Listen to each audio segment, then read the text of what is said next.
conduzir nessa primeira viagem, nós trouxemos alguém muito especial. Nós trouxemos o comandante Marcelo Loureiro.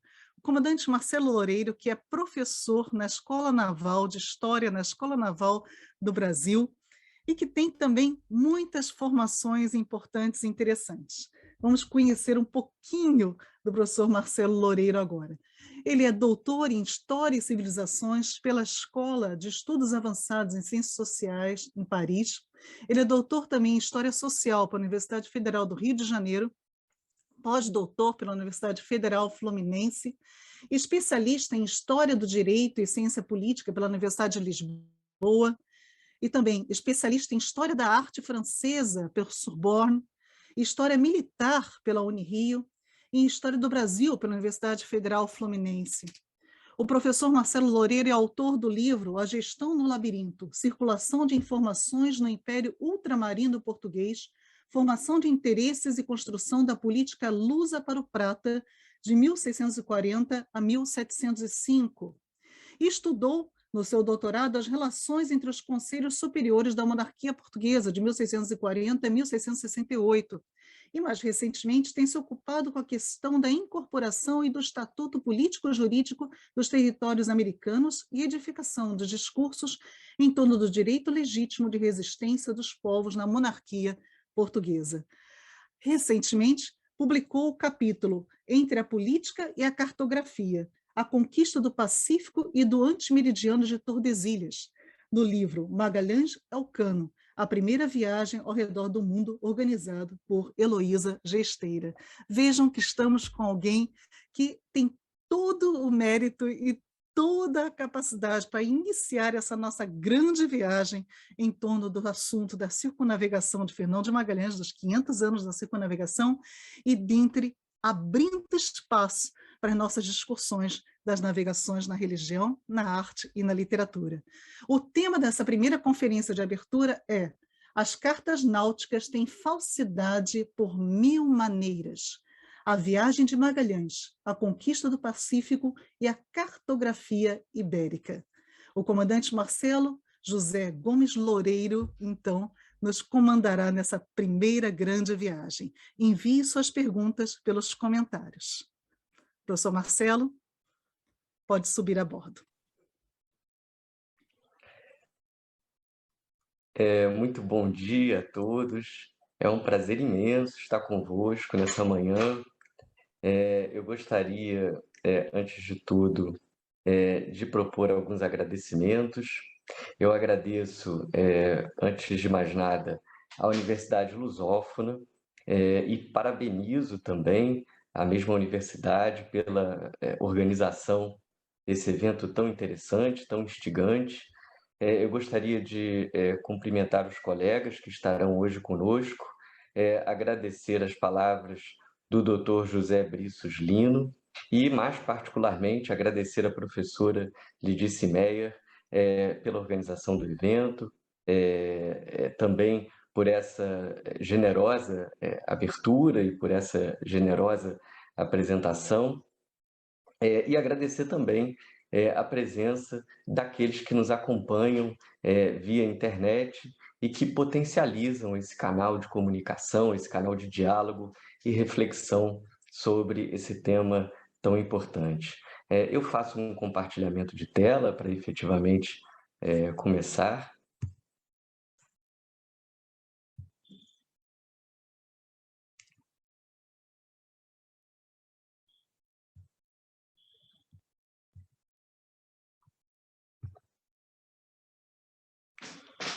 Eu acredito que todos já possam ver a tela. O propósito dessa minha intervenção, dessa minha conferência, é pensar uma história conectada que, de fato, seja capaz de demonstrar como a viagem do Fernão de Magalhães tem consequências essenciais para o desenrolar também de outras histórias, por exemplo, as histórias das disputas territoriais ibéricas que ocorreram na América ou nas fronteiras, nas franjas desses impérios em concorrência. Então, como será possível perceber, já num primeiro momento, eu apresenta um documento de 1553 que vai justamente propor essa conexão. Ou seja, quem de fato propõe tal conexão não sou eu quem vos fala, mas sim o governador-geral do Brasil, em 1553. A ideia é justamente pensar como é que há uma globalização ou uma mundialização de diferentes espaços completamente desconhecidos nesse primeiro momento e como, de fato, depois de algumas décadas desse processo de expansão marítima, fica a valer uma frase já bastante conhecida do padre Antônio Vieira, quando ele lembra, após esse processo de alargamento de conhecimento geográfico, para nascer Portugal, para morrer o mundo. Então eu começo exatamente com essas duas citações, são citações do governador do Brasil, Tomé de Souza. Ele, em 1553, escrevia para D. João III, relatando, e aí eu cito, que de São Vicente até o Rio da Prata, São Vicente em São Paulo, atualmente em São Paulo, estavam algumas armas de Castela. Em algumas, mandei-as tirar e deitar no mar, e pôr-as de Vossa Alteza, D. João III. E para justificar essa iniciativa nada amistosa, estabelecia nexos explícitos entre as pretensões lusas acerca da bacia do Rio da Prata e das Ilhas Molucas, lá no Pacífico. Alicerçado nessa mesma lógica argumentativa, o governador-geral alegava mesmo ser portuguesa a cidade de Assunção, atualmente capital do Paraguai. E faço uma segunda citação. Parece-nos a todos que esta povoação de Assunção está na demarcação de Vossa Alteza. E se Castela isto negar, mal pode provar que é maluco, como eram conhecidas as Molucas, seu. E se essas palavras, continua o governador, parecem a Vossa Alteza de mau perito e pior cosmógrafo que sou, terá a Vossa Alteza muita razão, que eu não sei nada disto, se não desejar que todo o mundo fosse de Vossa Alteza e de vossos herdeiros. Mas afinal, então, que relação poderia haver entre o domínio luso sobre as Molucas no Pacífico e as disputas jurisdicionais das coroas ibéricas na América? É a partir dessa questão propositiva que essa conferência tem por objetivo não apenas identificar as tensões diplomáticas decorrentes das notícias resultantes da viagem de Fernão de Magalhães no Oriente, mas também examinar as relações de interdependência entre as expectativas territoriais ibéricas, nas Índias e na América. No limite da análise, a conferência procura demonstrar como o conhecimento geográfico e sua manipulação cartográfica, uma inovação, uma tecnologia política que aparece e se desenvolve nesse momento, acompanharam as disputas geopolíticas entre essas monarquias, monarquias que agora eram globais, sobretudo por conta do domínio da navegação, e que também estavam em plena concorrência. Então, é justamente a partir desse primeiro documento propositivo que eu pretendo iniciar essa reflexão. Esse mapa, né, que agora eu projeto, é o mapa de Ortelius, é justamente um dos primeiros mapas que pertence ao acervo da Biblioteca Nacional Austríaca, em Viena, que se debruça de uma forma mais precisa sobre o Império Português na Ásia. As Molucas eram constituídas por 5 ilhas principais: Ternate, Tidor, Motir, Maquian e Batian, e muitas outras menores, conquistadas pelos portugueses, oficialmente desde 1512. O cronista João de Barros nos relata que essas ilhas juntamente se chamam Maluco. O cravo que por todo o mundo corre nasce nessas ilhas, e a maçã e o anós em outra chamada Banda, que é também um senhorio destas. É o fim da citação do João de Barros, ou seja, as Molucas eram a fonte de todas as especiarias nas Índias. A mesma referência ao cravo aparece no Planisfério de Jorge Reinel, de 1519. Em 3 dessas ilhas ainda havia, segundo o cronista, rei próprio de cada uma.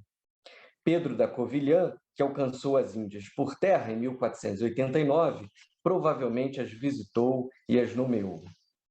De fato, as conexões propostas por Tomé de Souza resultam de interpretações e convenções decorrentes do Tratado de Tordesilhas, firmado entre Portugal e Castela, e em junho de 1494. Todo o imbróglio em torno da definição da possessão das Molucas, reivindicada pelas duas potências, Portugal e Castela, nascem justamente de questões náuticas decorrentes do Tratado de Tordesilhas. Como se sabe, sua redação, a redação do tratado, ensejou discussões reiteradas entre as coroas ibéricas acerca dos limites territoriais e também marítimos de seus domínios. Algumas das indefinições textuais presentes no corpo do tratado poderiam até ser convenientes, já que representavam precedentes para negociações futuras. É muito curioso, porque em meados do século XVI, Francisco de Gomara vai dizer que nem o rei de Portugal sabia exatamente o que ele dominava. Claro, não é? De Lisboa, dominando o mundo completamente incógnito naquela altura. No momento de sua assinatura, Portugal se beneficiava porque o acordo visava, eu cito, a demarcação e concórdia sobre o mar-oceano, ilhas e terra firme. É o fim da citação. Desse modo, na prática, legitimava, assim, um dos objetivos primaciais da coroa portuguesa, o monopólio da navegação no Atlântico Sul e o uso de suas franjas territoriais para abastecimento, viabilizando o acesso ao regime de ventos, correntes e marés que condicionavam a dinâmica das rotas marítimas para as Índias. Ou seja, com a capitulação da partição do mar-oceano, em 1494, Portugal garantia a possibilidade de desenvolver uma grande manobra náutica no Atlântico Sul, a chamada Volta do Mar. A verdade é que o regime de ventos e o regime de correntes não permitia que o périplo africano fosse sempre realizado a partir de uma navegação de cabotagem. Na altura do Golfo da Guiné, era de fato necessário se afastar do continente africano e enfrentar uma navegação oceânica. E para isso era necessário dispor, inclusive do ponto de vista jurídico, de um domínio mais alargado do mar. Essa imagem é uma imagem, uma vista panorâmica de Lisboa, do século XVI. Ela é atribuída a Antônio de Holanda, que é pai de Francisco de Holanda, um humanista importante, e a imagem é muito curiosa, não só pela sua beleza, mas também porque ela mostra uma cidade muito bem defendida, uma cidade amuralhada, mas ao mesmo tempo que é uma cidade encerrada nela própria, também é uma cidade aberta ao mundo, e é aberta ao mundo, como se demonstra, pelas várias tipologias de navios que frequentam o Porto de Lisboa.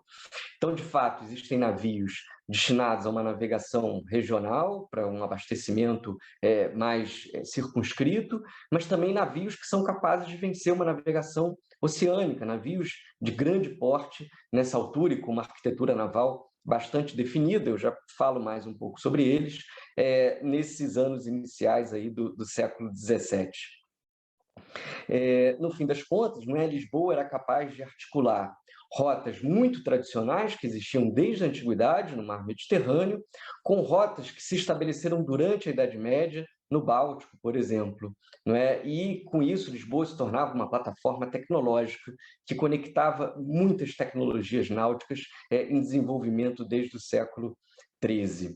Depois dessa abertura para o mundo, as receitas da monarquia portuguesa vão sofrer ou vão ser extremamente incrementadas, vão sofrer um imenso crescimento, e podemos dizer que talvez no final do século XVI, ou na virada do século XVI para o século XVII, a partir dos estudos do Vitorino Magalhães Godinho, mais de 50% das receitas dessa monarquia portuguesa advém dos espaços ultramarinos. Essa é uma imagem bastante conhecida, é a imagem de São João Evangelista em Patmos. Atrás do santo aparecem navios com uma arquitetura naval capaz de vencer efetivamente essa navegação oceânica. Aparece ali uma nau com seus castelos de proa e com seus castelos de popa bastante avantajados, uma nau com múltiplos mastros, vergas de diferentes dimensões e todo um aparelho de velame bastante complexo para navegação. Esses navios, né, essas caravelas e naus, eles nascem justamente a partir do desenvolvimento de navios mercantes romanos, as naves rotundas, que já existiam no mar Mediterrâneo na época da Antiguidade, com novos navios de costado muito alto, que são as cogas, navios que se desenvolveram para enfrentar o mar encapelado do norte, não é? Ou seja, navios que navegavam pelo Canal da Mancha, por exemplo, que levavam o comércio até Dublin, até Londres, até faziam também as rotas da Liga Hanseática. Por exemplo, Bruges é uma cidade que vai dispor de um grande desenvolvimento graças a essa nova arquitetura naval viabilizada pelas cogas. Então, muitos estudos indicam que caravelas e naus se desenvolvem justamente a partir da junção dessas duas tecnologias. Uma tecnologia mais tradicional, que existe desde o mar Mediterrâneo, durante a Antiguidade, e uma tecnologia muito mais recente, que se desenvolve a partir do século XIII, né, a primeira batalha com navios à vela, justamente em 1217, a Batalha de Dover. Durante a Guerra dos 100 Anos, os navios já vão dispor de canhões a bordo, e no fim das contas, essa arquitetura naval, o chamado dominar o vento, ou seja, o conhecimento náutico necessário para o uso do vento e a implantação dos canhões a bordo é que vão, de fato, viabilizar esses impérios ultramarinos.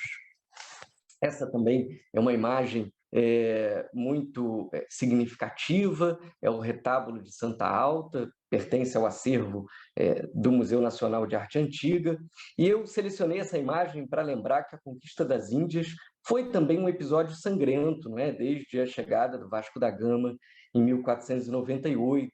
Esse episódio depois, não o episódio de Santa Alta, mas o próprio episódio da expansão marítima, ele vai gerar uma imensa reflexão religiosa, jurídica, sobre a legitimidade das novas conquistas. É o caso, por exemplo, de Bartolomé de Las Casas, Francisco de Vitória, que vão reler São Tomás de Aquino e, a partir dessa releitura, vão desenvolver textos que aprofundam as questões do direito das gentes, do ius gentium, não é? Base do direito internacional, e que acabam conformando um pensamento neotomista, um pensamento da segunda escolástica. Então, ali atrás também se veem esses navios, são naus e galeões, prontos, né, para fazer ou para empreender navegações de larga envergadura, navegações oceânicas. Desenvolve-se, como refiro em seguida, a questão da latitude, do cálculo da posição dos navios no mar, com as linhas de posição, controle de ventos, marés, enfim, um conjunto de saberes náuticos em plena circulação no século XVI, que vai justamente se desenvolver a partir desse momento. Apesar dos navios terem canhões a bordo, a verdade é que o grande armamento desses navios permanece mais ou menos até o final do século XVI. O marco mais tradicional da história naval é justamente a campanha da Invencível Armada, em 1588. Os canhões, eles só se tornam o armamento primacial dos navios a partir do final do século XVI. Até então, o armamento primacial continua sendo uma infantaria embarcada. Ou seja, a tática de combate consiste, sobretudo, na aproximação desses navios do mar. Durante os navios em movimento, durante a própria navegação, há um transbordo de infantaria e se realiza um combate a bordo, mais ou menos como se fosse um combate em terra. Então, é só depois da campanha da Invencível Armada que, de fato, os canhões navais vão fazer a grande diferença. É até muito curioso, né? Eu citei aqui o caso da Guerra dos 100 Anos, a Batalha de L'Écluse, que é considerada a primeira batalha onde os navios tinham canhões, são navios franceses, mas o fato é que os navios franceses perdem a batalha, porque os ingleses conheciam o regime de ventos e conseguiram se posicionar a barlavento. Barlavento é por onde entra o vento, sotavento é por onde sai o vento. E uma vez posicionados a barlavento, os ingleses tiveram toda a vantagem de manobra, puderam engajar, puderam fazer o transbordo de infantaria, e apesar de os franceses disporem dos canhões a bordo, o fato é que os ingleses é que vencem a Batalha de Lecluse. E claro, não é? Esses navios eles têm as suas limitações no mar. Paradoxalmente, os navios não são capazes de estar sempre no mar, eles precisam de apoio de fortalezas. Então, os portugueses logo vão dispor de muitas fortalezas e vão edificar muitos pontos fortificados no seu império. Nas Índias, por exemplo, ou no Oriente, as fortalezas vão ser preferencialmente colocadas a barlavento, ou seja, de tal maneira que, quando os navios suspendem por uma ação militar, ele já dispõe de uma vantagem porque tem o vento ao seu favor. Então, é muito comum em todas essas representações, como acontece aqui no retábulo de Santa Alta, aparecerem os navios, mas aparecer também uma fortaleza. Os navios, nesse momento, precisam das fortalezas, mas como são navios de madeira, não são capazes de enfrentar fortalezas. O almirante Nelson, ainda no início do século XIX, o famoso almirante inglês, Lord Nelson, ele vai dizer que imbecil é um capitão de navio que pretende vencer uma fortaleza. Claro, as fortalezas são de pedra e os navios são de madeira. É só na Guerra da Crimeia, na Batalha de Kimbur, na Batalha de Sinop, que os navios, agora com coraça, passam a ser capazes de enfrentar a fortaleza, mas isso é só na década de 1850. Eu permaneço, então, com o Fernão de Magalhães e com o Tratado de Tordesilhas. Uma das muitas determinações textuais de Tordesilhas era a inexistência de um antimeridiano correspondente à linha que passava a 370 léguas a oeste do arquipélago de Cabo Verde. Todo meridiano possui seu contrameridiano, de tal maneira que, passando pelo eixo da Terra, divide o planeta em dois hemisférios. Contudo, não apenas a noção das raias meridionais antípodas, meridiano e contrameridiano, era dissonante entre as autoridades da Igreja, como também não estava bem definida entre os ibéricos, nem tampouco na própria avença de Tordesilhas. Assim, dada a esfericidade aproximada da Terra, a Terra não é exatamente uma esfera, ela é um geóide ou uma elipsoide, ou seja, ela é levemente achatada nos polos. Os reis católicos poderiam considerar, por exemplo, que as Índias encontradas por Vasco da Gama estariam localizadas a oeste da linha referencial de 1494, e assim inseridas perfeitamente no espaço de sua jurisdição. O contrameridiano deveria ser, portanto, aceito. Do contrário, qualquer uma das partes convenientes poderia navegar na direção que lhe competia, até cortar pelo reverso a linha longitudinal de Tordesilhas, destituindo-a completamente de sentido. O imbróglio estava em estabelecer os lugares que o meridiano e seu antípoda cortariam. Desses possíveis lugares, atraíam mais os interesses lusitanos. As Molucas, pelas especiarias de que dispunham, e a Bacia do Prata, pelos metais que logo foram encontrados ali. Não significa que havia metais no Rio da Prata, mas havia uma circulação de metais vindo do Potosí, atualmente localizado na Bolívia. Temeroso das pretensões dos monarcas vizinhos, D. Manuel incitava o vice-rei da Índia a conquistar novas terras, espalhando padrões de ocupação pelo Oriente. Mas, politicamente, seu discurso soava brando. O regimento de 5 de março de 1505, imputado a Diogo Lopes de Siqueira, referia a grande vontade de, com eles, os povos nativos, termos paz e amizade, sendo esse o principal fundamento de sua empresa. É o fim da citação. Afonso de Albuquerque conquistou Malaca em 1511 e, em seguida, determinou a descoberta das Molucas e de Banda para descobrir o cravo. Do outro lado do mundo, na América, Vasco Nunes de Balboa descobriu o Pacífico em 1513, que denominou Mar do Sul. Com isso, comprovava-se definitivamente que Colombo nunca havia encontrado um caminho para as Índias pelo Ocidente, mas que efetivamente estivera em um novo continente. A questão agora era se afiançar de que haveria uma rota marítima que conectasse os dois oceanos, Atlântico e Pacífico, demonstrando-se a possibilidade de se alcançar as Índias pelo Atlântico. Assim, no sul do continente americano, portugueses e castelhanos empenhavam-se não apenas em averiguar rotas e passagens, mas também em encontrar metais preciosos e, sobretudo, verificar a conveniência de ocupar as regiões. As questões se asseveraram pouco antes de 1514, momento em que a expedição portuguesa, com navios armados por D. Nuno Manoel e Cristóvão Aro, descobriu o rio que se chamaria da Prata. Como resultado, trouxeram de presente um machado de prata para oferecer ao rei D. Manuel.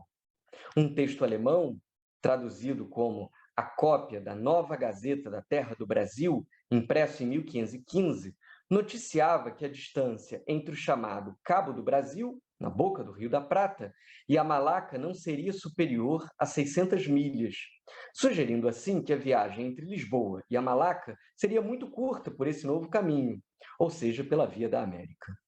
Ideia similar apareceu também em um globo de 1515 de Johannes Schoner.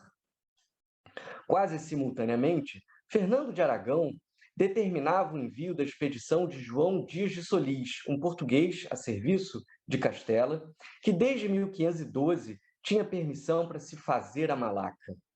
Ao subir o Rio da Prata, onde a maior parte de sua expedição foi morta por indígenas, inclusive ele próprio, é bem possível que Solís estivesse a buscar um estreito que permitisse o acesso ao Pacífico pela Via do Sul.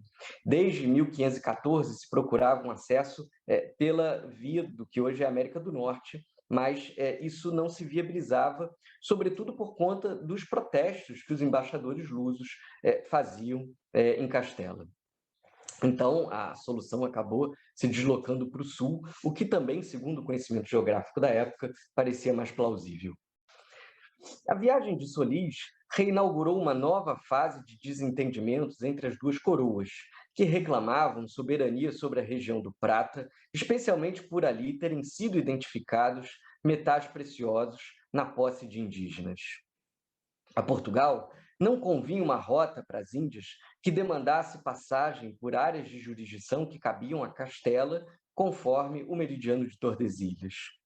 Nem tampouco interessava o uso e controle alheio de uma rota alternativa àquela do périplo africano, descoberta por Vasco da Gama, o que sujeitaria as especiarias asiáticas à concorrência e, já de antemão, à própria concorrência castelhana. Ademais, circulavam informações de que haveria uma montanha de prata na América, depois identificada com o Potosí, localizado na atual Bolívia, cujo governante seria um rei branco, despertando curiosidade e significativo interesse pela região. A chave para essas riquezas seria, evidentemente, o controle do estuário do Prata.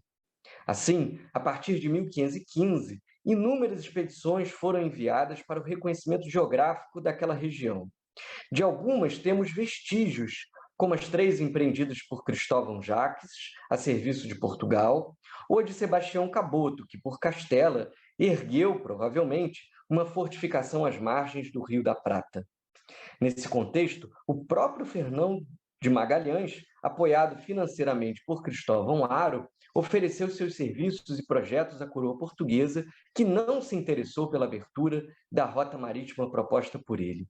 Desde 1514, o Fernão de Magalhães se comunicava por carta com o português e tinha um interesse muito grande em estabelecer o comércio com as Molucas, mas o rei de Portugal não se interessou pela proposta, exatamente porque a abertura de uma nova via marítima sujeitaria as especiarias asiáticas, que nesse momento eram comercializadas pelos portugueses, à concorrência europeia.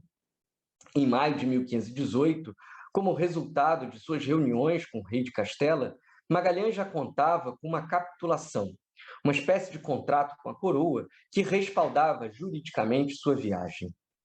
Em síntese, elencavam-se nela os seguintes objetivos para sua expedição. Em primeiro lugar, descobrir um estreito que permitisse o acesso ao Pacífico a partir do Atlântico. Depois, alcançar as Molucas e estabelecer o comércio, evitando-se conflitos com Portugal ou com as soberanias locais. Em agosto de 1519, partia a expedição de Sevilha com 5 navios. É de assinalar e de chamar a atenção, portanto, que nas instruções que são posteriores à capitulação, não havia nenhuma determinação de se fazer a circunnavegação. Toda a questão, de fato, se concentra sobre o estabelecimento do comércio com as Molucas e, preferencialmente, sem nenhum tipo de desgaste militar com os portugueses. Os desgastes diplomáticos, entretanto, tornaram-se invencíveis. Mas a questão em torno do antimeridiano se revelou mesmo aguda quando a nau Vitória, única remanescente da armada de Magalhães, atracou na Espanha e desvelou sua passagem pelas Filipinas e Molucas. Magalhães as havia procurado por cerca de 8 meses, o que explica a Vitória ter arribado carregada de especiarias. A nau Trindade, outra embarcação de sua frota, não teve a mesma fortuna, tendo sido aprisionada pelos lusos. Em junho de 1522, os portugueses começaram a ocupação do arquipélago com a construção de uma fortaleza em Ternate. Em setembro, iniciaram seus protestos junto ao imperador Carlos V, que logo propôs uma arbitragem papal. Para discutir a celeuma, uma junta de pilotos, militares e cartógrafos, conhecida por Badajóz Elvas, reuniu-se em abril de 1524. Nela tomaram assento, dentre outros, da parte portuguesa, Diogo Siqueira e o cosmógrafo Lopo Homem, que apresentou uma carta de Mariário e um globo, talvez de sua própria autoria. Lopo Homem era muito importante nessa altura, porque, como vou referir em seguida, já tinha apresentado um planisfério em 1519. Ao lado de Castela, ou pela parte de Castela, tomaram parte Fernando Colombo, descendente de Cristóvão Colombo, Sebastião Elcano e Sebastião Caboto. A presença de cosmógrafos e cartas em convenções de natureza jurídica se incrementava ao menos desde o final do século XV. O que designamos atualmente por cartografia tornava-se um instrumento relevante para a retórica do poder, prestando-se como mais um subsídio para as deliberações de monarcas e tribunais. Essas imagens destinavam-se a julgar e dizer o direito, organizar e defender, guerrear e comemorar, e descrever e celebrar. Seus usos e manejos eram distintos, e por isso, frequentemente, estavam a serviço das conveniências. Assim, a criticar as representações cartográficas que suportavam as discussões da junta de Badajóz Elvas, o então Duque de Bragança, D. Jaime, advertia que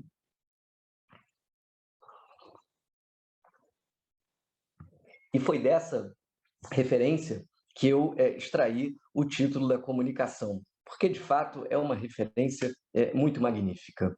Diz, então, o Duque de Bragança, eu cito: as cartas têm falsidade por 1000 maneiras. São disformes. O que se faz por estimativa de muitos, cada um julga segundo a sua própria estimativa. Assenta e emenda e corrige como lhe apraz. As cartas de descobrimento da Índia são muito mentirosas, porque os pilotos que descobriram queriam mostrar que faziam grandes serviços, cada um em poder muitas léguas que descobria. A quem punha milhares de léguas era um Hércules. Ou seja, o Duque de Bragança lembra aí que as cartas estão muito mais interessadas em enaltecer o serviço dos pilotos para que ganhassem benefícios, para que fossem recompensados por mercês, do que de fato tinha uma preocupação muito técnica, né? Então é preciso também que a historiografia tenha isso em conta quando analisa essas cartas. É muito comum nessa historiografia náutica nós percebermos os historiadores procurando indícios de verdade ou de mentira nas cartas, como se esses pilotos ou esses cosmógrafos não conhecessem ou tivessem um conhecimento primitivo sobre as coisas. Mas é preciso lembrar que nem tudo se trata de um conhecimento primitivo. Há também questões políticas, diplomáticas e geopolíticas envolvidas. Então, como lembra aí o Duque de Bragança, há exatamente um manuseio estratégico dessas cartas.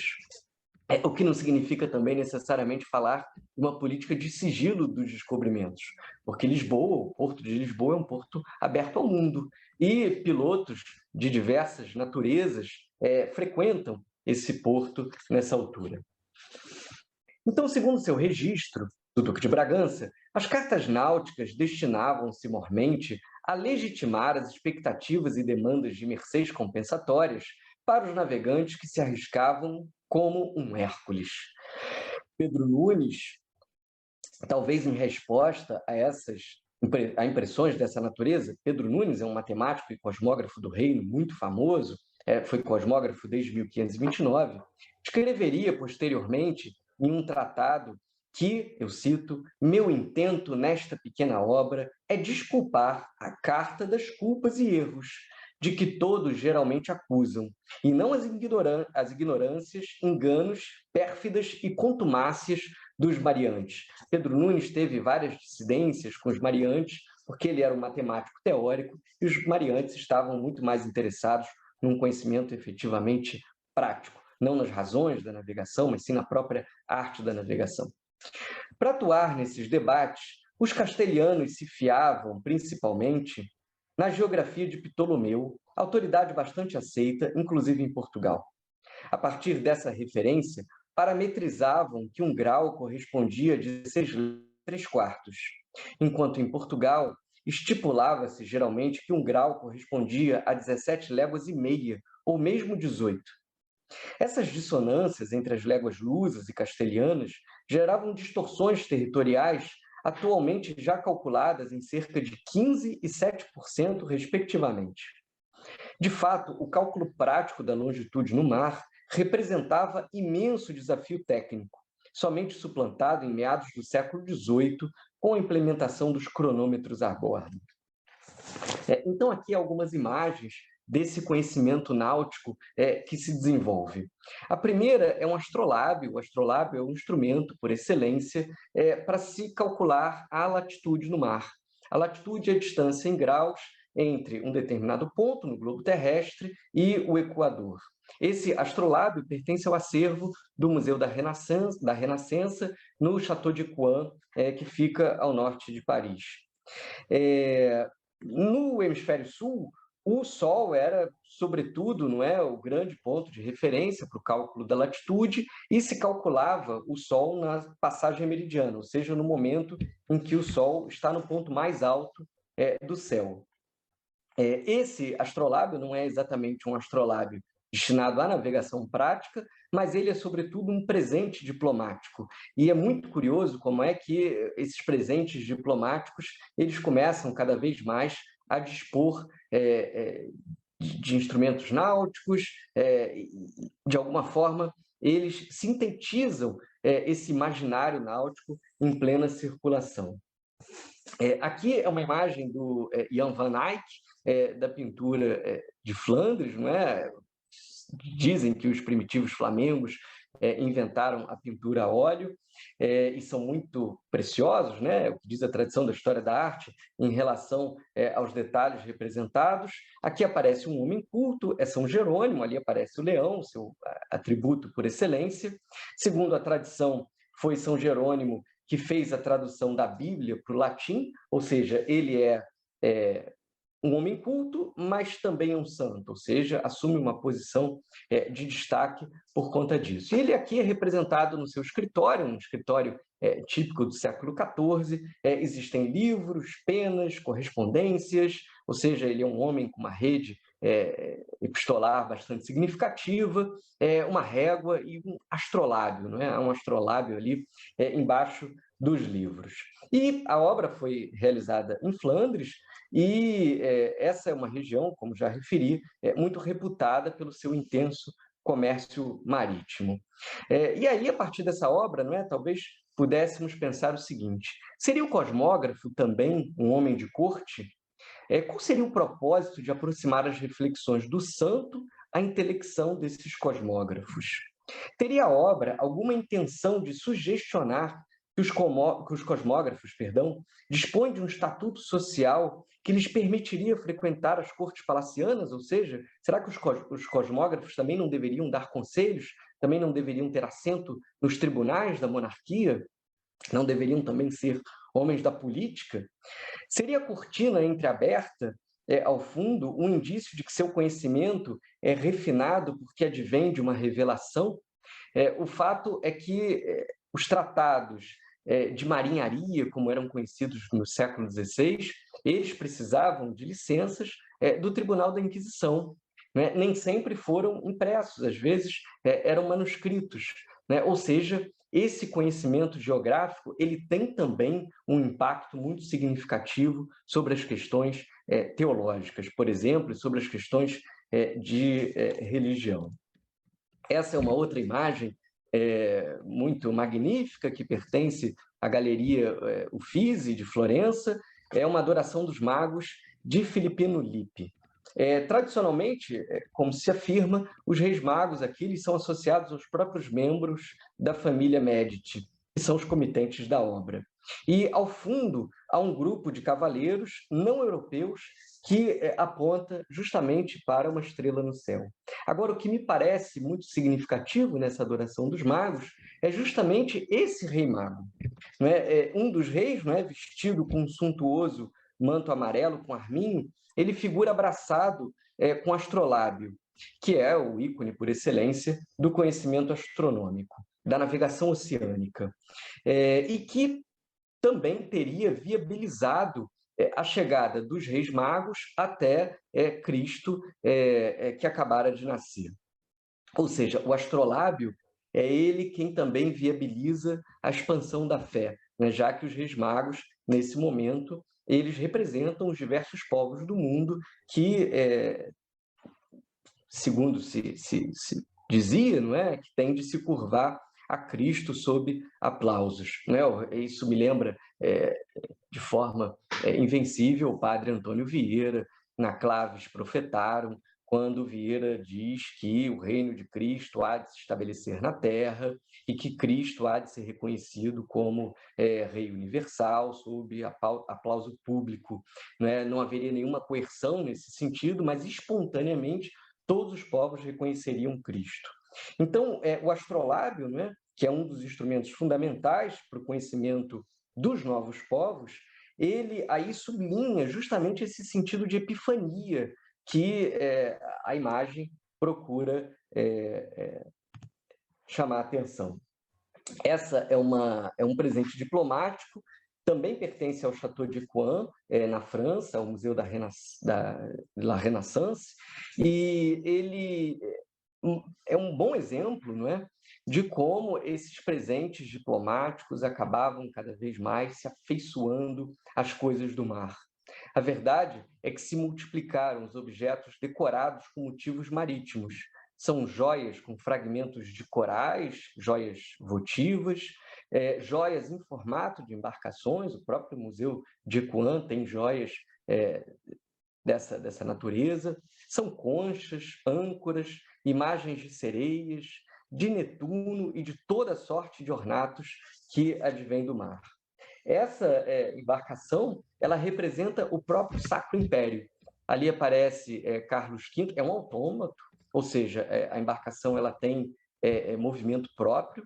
É muito curioso, porque a música, há os reis que prestam vassalagem a Carlos V, a embarcação é capaz de disparar um tiro de canhão com fumaça pela proa, e a embarcação é o próprio símbolo da República, ou seja, das organizações humanas que se fazem com a finalidade do bem comum, para que os seres humanos que fizeram essas organizações, desde Aristóteles, por livre e espontânea vontade, pudessem juntos ir mais longe, pudessem alcançar aquilo que individualmente não são capazes de alcançar. Então, essa embarcação extremamente ordenada, que representa a prosperidade da República ou da comunidade internacional, sob o Sacro Império, perdão, ela é exatamente o contrário do que o Hieronymus Bosch pinta quando representa a nave dos Nécios, que ali é o contrário, se trata ao reverso de uma república que provavelmente vai afundar, porque a república é uma barca e dentro de uma barca cada um precisa cumprir sua função com muita acurácia, sob o risco de colocar toda a comunidade em risco de naufrágio nesse caso. Seja como for, Para os castelhanos, o interessante era que os graus dessas demarcações náuticas fossem contados de modo a reduzir a extensão dos domínios portugueses, aproximando-se o Brasil do Oriente e ainda excluindo-se deles as Ilhas das Especiarias. Mesmo alguns pilotos lusos, como André Pires e o mestre Pedro Margalho, excluíam as Molucas dos limites portugueses. Margalho, entretanto, no seu Physicis Compendium Clementissimo in Christo Iesu Patri, incluía o prata nas jurisdições portuguesas porque tomava como referência para a contagem dos graus a Terra do Fogo, como ele mesmo nos explica a partir de uma linguagem neoplatônica. Eu cito: segundo os pactos do rei dos Lusitanos e do de Castela, que dividiram este mundo sensível em duas partes iguais, por uma linha tirada de polo a polo, ou seja, um meridiano, a parte lusitana para o oriente acaba na foz do rio Ganges.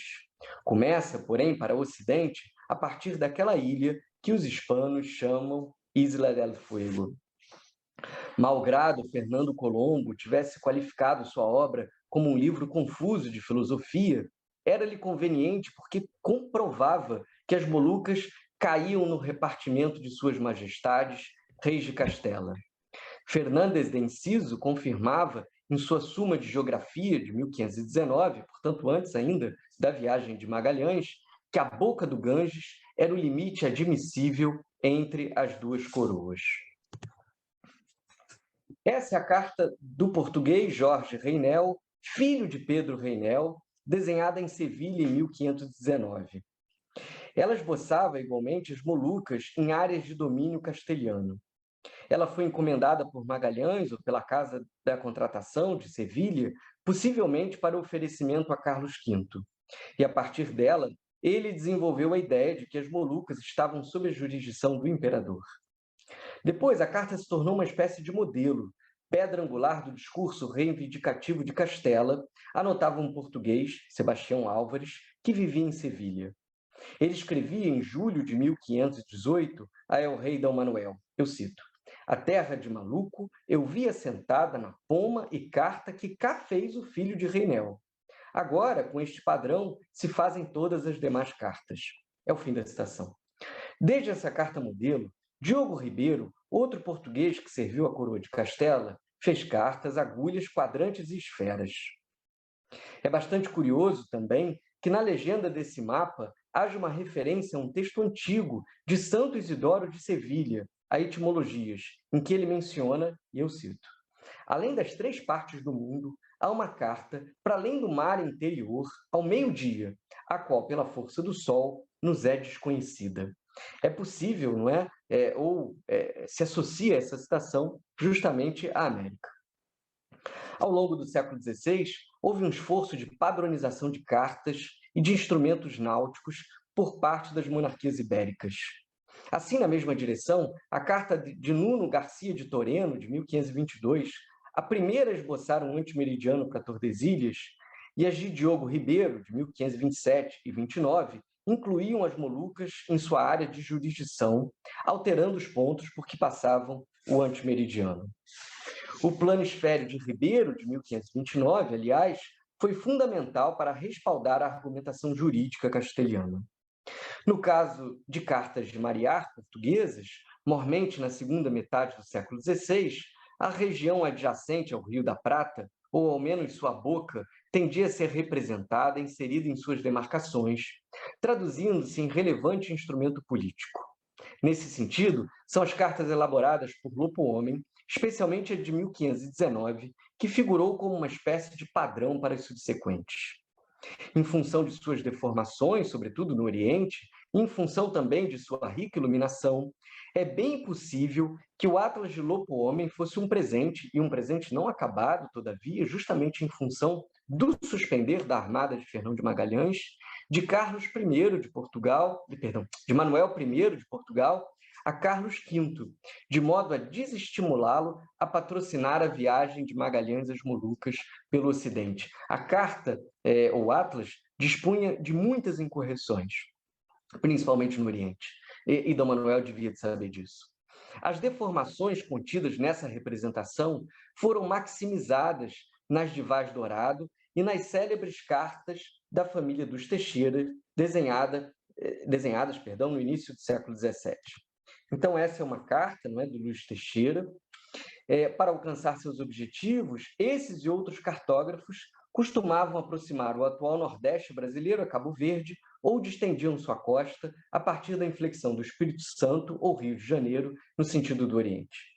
Essa carta, não é, América Austral, do Luiz Teixeira, ela é muito curiosa em vários sentidos, eu destaco apenas alguns pontos aqui. E ela mostra também como é que esse problema, não é, das representações cartográficas, ele se estende ao longo do século XVII, por exemplo, nas representações do João Teixeira Albernaz, que é da mesma família, de 1630, 1637, 1640 e 1642. Essas são de João Teixeira e a de Albernaz de 1666. Todas essas cartas inseriam o Vale do Prata nas demarcações portuguesas.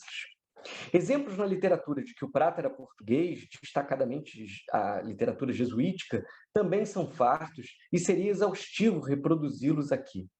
Parece-nos interessante apenas salientar que a persistência do enquadramento do prata nas possessões portuguesas é um indício significativo da presença corrente desse dado no pensamento luso.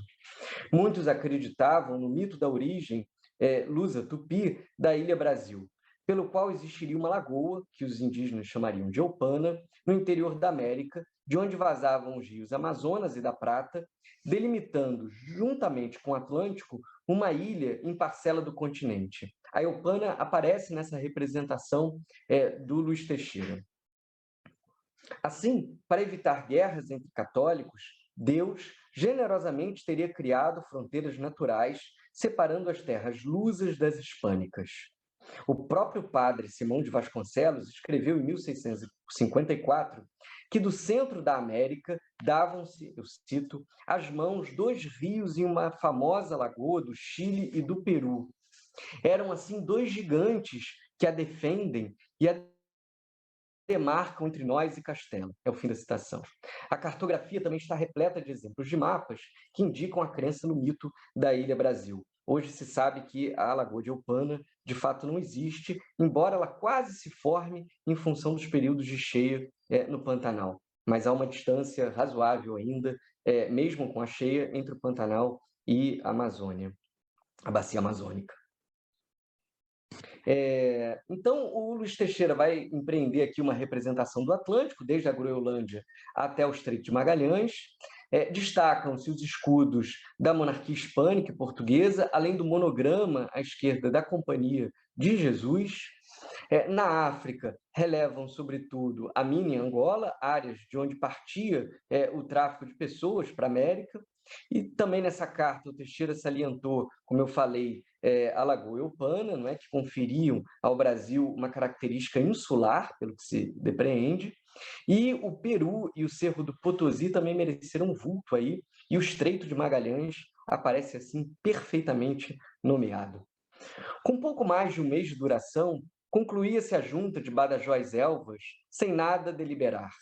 Havia dissensos sobre as medidas do grau de círculo máximo, dificuldades com as longitudes, imprecisões em torno de Tordesilhas. Da mesa de negociações, partiu-se a mobilização militar, arrefecida, todavia, graças a um duplo casamento luso-castelhano em 1525 e 1526. Finalmente, foi a estrutura de Saragoça, assinada em abril de 1529, que sanou a querela do seguinte modo.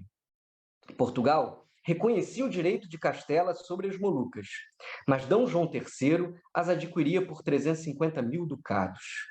Por tal quantia, Portugal assumia todo o direito, ação, domínio, propriedade e possessão ou quase possessão, e todo o direito de navegar e contratar e comerciar por qualquer modo que seja, no dito maluco, ilhas, lugares, terras e mares, como afirma a própria Vença. Na ocasião, consignava-se, inclusive, a previsibilidade de revisão oportuna. E eu cito: Se, mais tarde, o rei de Portugal quisesse que se veja o direito de propriedade de Maluco e as terras e mares contidos nesse contrato, cada um dos senhores, ditos reis, nomeie 3 astrólogos e 3 pilotos ou 3 marinheiros que sejam expertos na navegação. Ou seja, havia a possibilidade de uma discussão futura acerca dessa compra. Mas, ao que parece, a junta de especialistas nunca se reuniu. Muito curiosamente, em 1579, um italiano chamado Giovanni Battista Géssio escrevia para Filipe II, alegando conhecer segredos e falsificações de muitos papéis, relações, mapas e roteiros antigos, cujo resultado prejudicara Castela no final da década de 1520.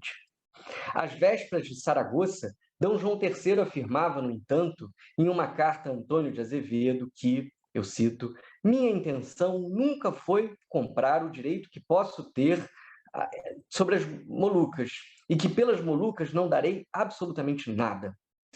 Sua posição era diametralmente oposta ao resultado do tratado. Parece seguro, então, enunciar que as possibilidades de compreensão acerca de sua mudança de postura perpassavam 3 movimentos que se articulam. Primeiro, a necessidade de se manter a paz com o imperador Carlos V. Segundo, as pressões inconvenientes da presença de armadas castelhanas nas Molucas. E, por fim, as potenciais vantagens de reconhecer a legitimidade castelhana sobre as Molucas. E é sobre esse último ponto que eu gostaria de me deter aqui, porque ele fortalece o meu argumento. Ao obter as Molucas, os peritos portugueses precisavam, por abstenção, o local por que passava o antimeridiano de Tordesilhas. Afinal, se os embaixadores lusos pagaram pelas Molucas, convencionou-se antes que elas não pertenciam originalmente às possessões portuguesas. Sob a lógica de que um círculo máximo gerava um hemisfério e que, por isso, devia ser fixada a distância entre um meridiano e seu antimeridiano, 180 graus, definia-se implicitamente o local por onde o meridiano de Tordesilhas cruzava a América. A partir do corolário, seria então possível questionar, e esse é o ponto que agora me interessa: Portugal adquiriu mesmo as Molucas ou o prata? Adquirir as Molucas oferecia a possibilidade de discussão de o prata estar sob a jurisdição portuguesa. Na América, uma vez que não existia uma fronteira consensual, os portugueses propunham que a posse da região platina se subsumisse à preeminência de sua descoberta. O passo seguinte era o reconhecimento por ocupação. Lisboa orquestrava a viagem de Martim Afonso de Souza, que já em Cananéia, naquela altura o ponto mais meridional que se conhecia, organizou uma expedição que jamais retornou, porque foi provavelmente dizimada por indígenas, de 80 homens. Em São Vicente, atual estado de São Paulo, estruturou uma vila em janeiro de 1532. E seu irmão, ainda nessa ocasião, Pero Lopes, subiu o Rio da Prata para constatar a existência de metais. Depois, certamente não por acaso, os irmãos Souza receberiam as capitanias meridionais. Nesse contexto, Castela reagia à altura. Pedro de Mendonça foi patenteado governador e capitão-geral das províncias do Rio da Prata em 1533, para 3 anos mais tarde fundar Buenos Aires.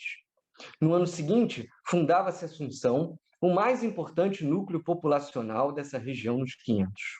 Tratava-se de uma concorrência entre monarquias que experimentavam agora, de fato, uma perspectiva inédita, uma perspectiva imperial. Em 1553, como eu indiquei lá no início dessa conferência, Tomé de Souza alegava que Assunção deveria estar sob a jurisdição lusa. D. João III parecia mesmo compartilhar dessas ideias.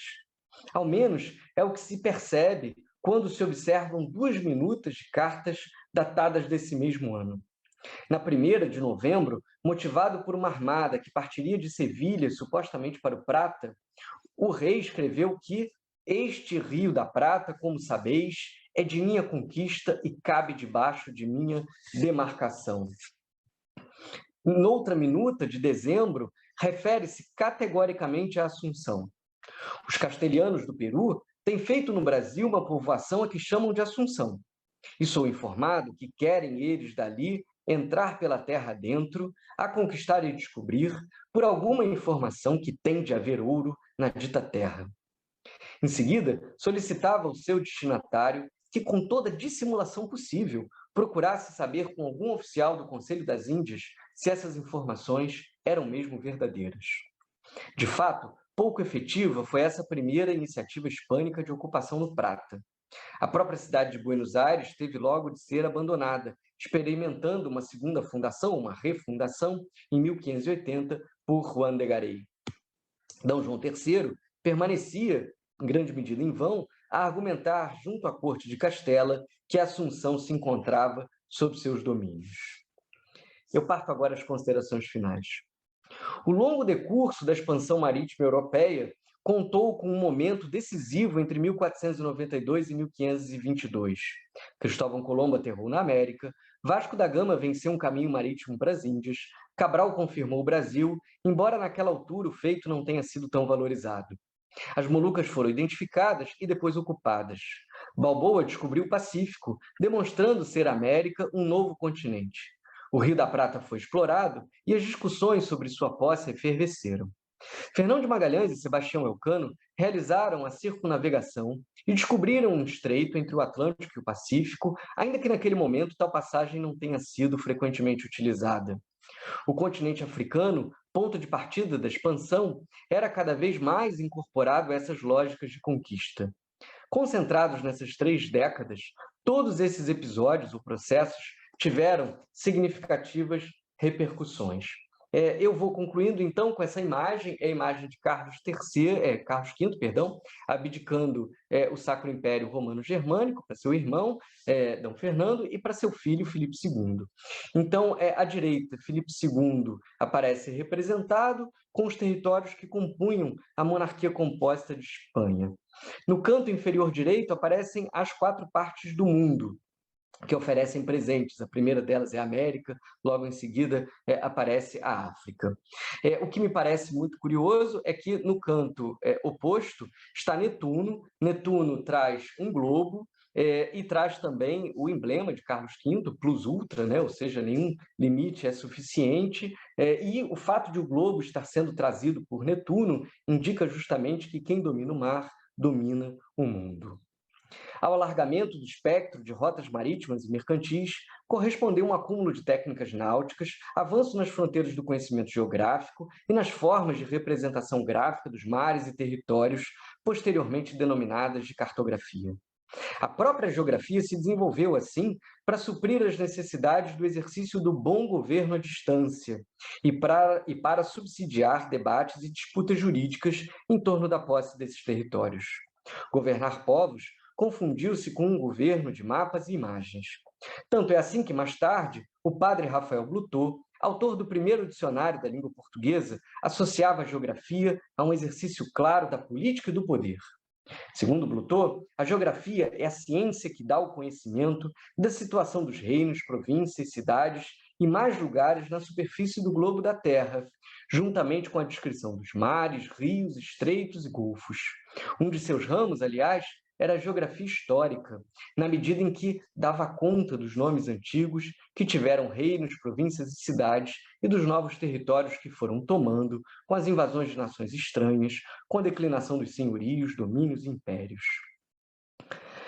Ou seja, é exatamente nesse momento, não é, que esses impérios vão conformar, ou que essas monarquias, perdão, vão conformar esses impérios plurioceânicos e pluricontinentais. A ideia, então, da conferência era essa. Eu gostaria de agradecer mais uma vez imensamente a oportunidade, consignar que estou muito feliz de participar, parabenizar a organização por um evento dessa magnitude e de tanta riqueza, e agora me colocar à disposição para possíveis perguntas. Muito obrigado uma vez mais. Obrigada, comandante Marcelo. Realmente, acredito que todos aqui ficaram encantados com todas as imagens, com suas explicações, e com certeza muitos de nós, eu pelo menos falo por mim, vou me debruçar mais ainda sobre as cartas náuticas, porque sempre as achei encantadoras.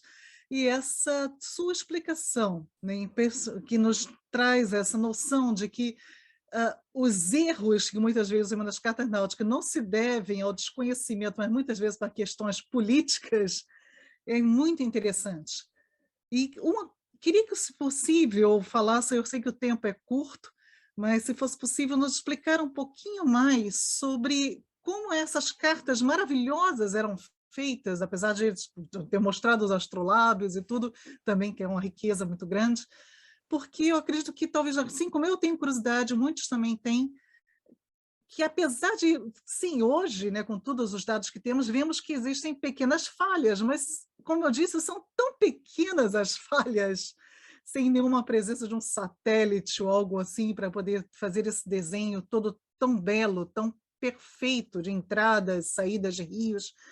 Como era possível, nessas viagens do século XV, século XVI, conseguir uma perfeição tão grande nessa cartografia? Muito obrigado pelo comentário, e também pela, pergunta. De fato, essas cartas são construídas a partir de um acúmulo de conhecimento. Quando a expansão começa, em 1415, não é? É o marco tradicional de início da conquista, a conquista de Ceuta, o conhecimento náutico é ainda bastante, restrito. Inclusive, a historiografia mais recente, a partir de uma obra, sobretudo, de Luís Felipe Tomás, vem indicando, é um historiador português muito importante, vem indicando sobre esse tema, vem indicando que a ideia inicial não era exatamente encontrar um caminho marítimo para as Índias, mas essa expansão ela tem as suas etapas, ela tem os seus momentos, e os próprios objetivos dessa expansão eles vão se transformando em função dessa empiria, né? Então, os portugueses eles têm um conhecimento teórico, efetivamente, mas têm também um conhecimento empírico muito significativo. E é por conta dessa, talvez dessa pouca articulação inicial entre a teoria e a prática, que, por exemplo, o Pedro Nunes vai efetivar uma crítica aos mariantes, né? Porque os mariantes não queriam estudar uma matemática pura, não queriam estudar uma matemática profunda, como tem mostrado, por exemplo, os textos de um comandante da Marinha Portuguesa, textos muito importantes também, que é o senhor comandante Costa Canes. Então, no fim das contas, não é? É justamente um acúmulo da técnica que vai proporcionar a construção dessas cartas. São várias viagens, muitas delas nós sequer temos notícia, e cada uma dessas viagens vai acrescentando pequenas informações. Mas o fato é que já com o planisfério de Cantino, do iníciozinho do século XVI, de 1502, existem informações bastante detalhadas, por exemplo, sobre a costa do Brasil. Existe uma viagem bastante importante, que é a viagem de Gaspar de Lemos, de 1501, em que o Gaspar de Lemos ele vai batizando a costa brasileira conforme o topos de um calendário religioso.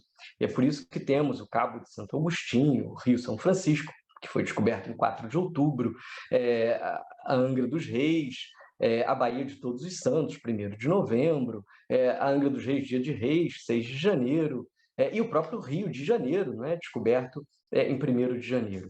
Então, são essas várias viagens que vão acumulando conhecimento.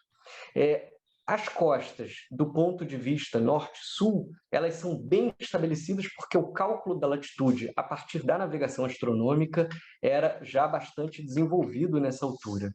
O problema todo, né, como a conferência tentou demonstrar, era justamente a distância leste-oeste. Essa guardava muitas questões porque o cálculo da longitude era extremamente impreciso. O cálculo da longitude depende de uma precisão do tempo. E a colocação de relógios a bordo, por causa do movimento dos navios, gerava justamente a imprecisão do cálculo do tempo. E sem o cálculo do tempo, o cálculo da longitude passava por muitas incorreções necessariamente. Ok. Professor Marcelo, muito obrigada mais uma vez por ter já aberto essa viagem do CIRAL 2021 de uma forma tão ampla, né? Com arte, religião e literatura, tudo isto abraçado pela sua excelente comunicação. Agradecemos muito, tenho certeza que todos os que estão nos ouvindo também estão muito felizes com tudo que puderam aprender. Eu gostava só de dizer uma Pois não, coisa, professor? poucos segundos, é muito rápido. Claro. Felicitar o comandante Marcelo Loureiro pela conferência que achei brilhante e dizer apenas isto, que depois de o ouvir fiquei um bocadinho mais descansado em relação às fake news, que não são de agora, são de há muitos séculos, de há vários séculos. Fiquei um bocadinho mais descansado. Muito obrigado. Eu que agradeço imensamente. Me lembrei de um adágio português que consta do dicionário do padre Rafael Blutot, enquanto o professor falava. É um adágio, portanto, que existe desde a segunda metade do século XVII, pelo menos, que diz que tempos de guerra, mentiras por mar e por terra. Ou seja, as fake news estão há muito tempo. Eu agradeço muito e, de fato, fico muito, muito feliz e honrado por ter estado convosco nessa manhã, e sei que os trabalhos agora se desenvolvem com imensa prosperidade e erudição. Muito obrigado.